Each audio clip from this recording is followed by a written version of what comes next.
I'm all right. I'm gonna ask you this, and then you ask me. I'm gonna ask you. Okay.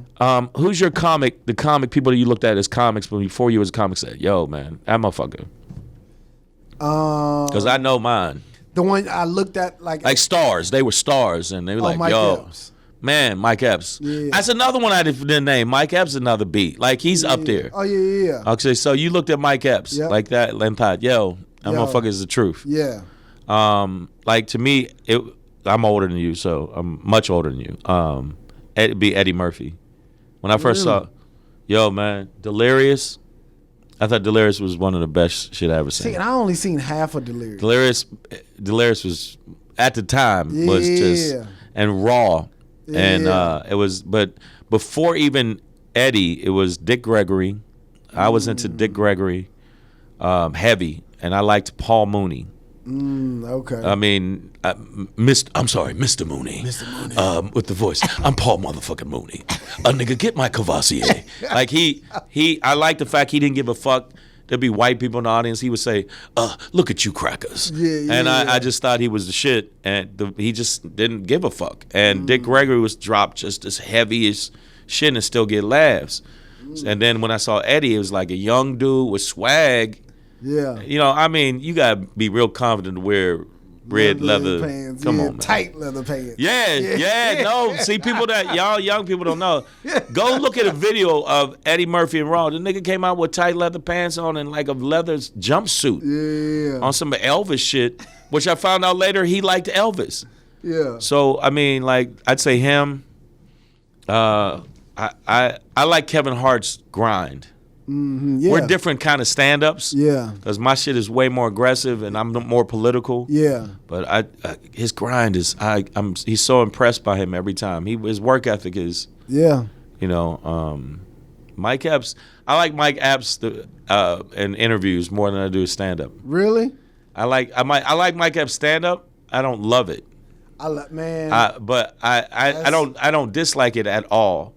But interviews, he's just so funny to me. Yeah. And he's funny in movies. He can steal a scene. Yeah. Like on the real, I've seen him in movies where he steals scenes off of bigger stars. Yes. Like when he'll come on, I'm like, oh, now that was funny. And that's because majority of the stuff is probably like off the cuff.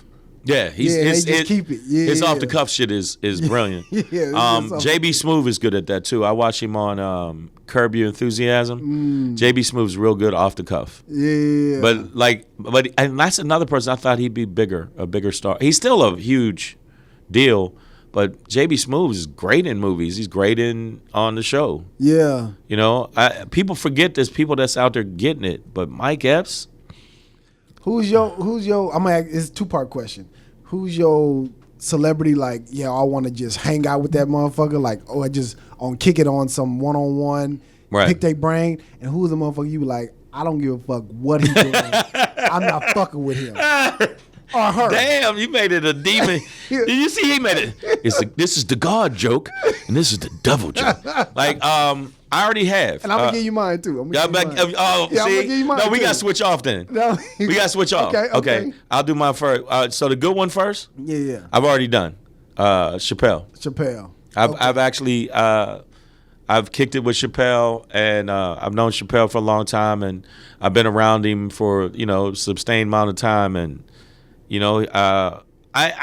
I wouldn't say pick his brain because we talk more personally. Mm-hmm. Like when I see him, I've always wanted to ask him for help because I ain't made it. Yeah. But we have conversations like, how's your family? How you doing? Yeah. Like even another one that Joe Rogan.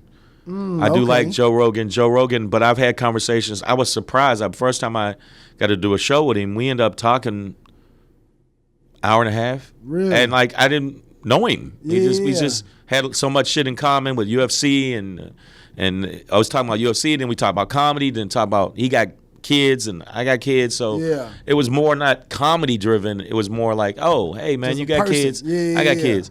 But I'd say it would be a tie with those two. And would they have to be alive? No, they don't have to be alive. Bernie Mac. That's a good one. I just wanted to see because he just seemed like he had his shit. He had his identity. I like the way he. I would want to. My person is Charlie Murphy. I've kicked it with Charlie Murphy. I've kicked it with him. I would want to just hear stories. Oh, he was so funny. I did the Irvine Improv, and I came down there. He did the early show. I did the late show because he wouldn't do the late shows.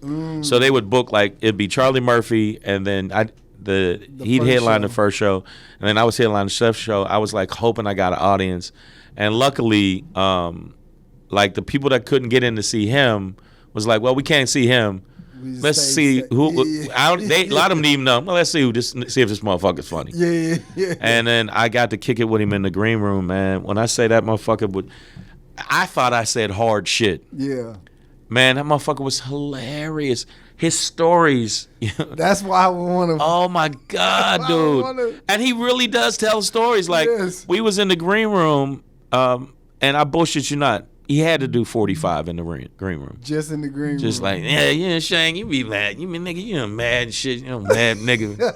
And let me tell you about, man, I was at this club, and then and I'm sitting there going, is Charlie Murphy about to... Yeah. And he did 45, and we're fucking crying, dude. Yeah. We're crying. Because but the part of it's, he really's like that. Yeah.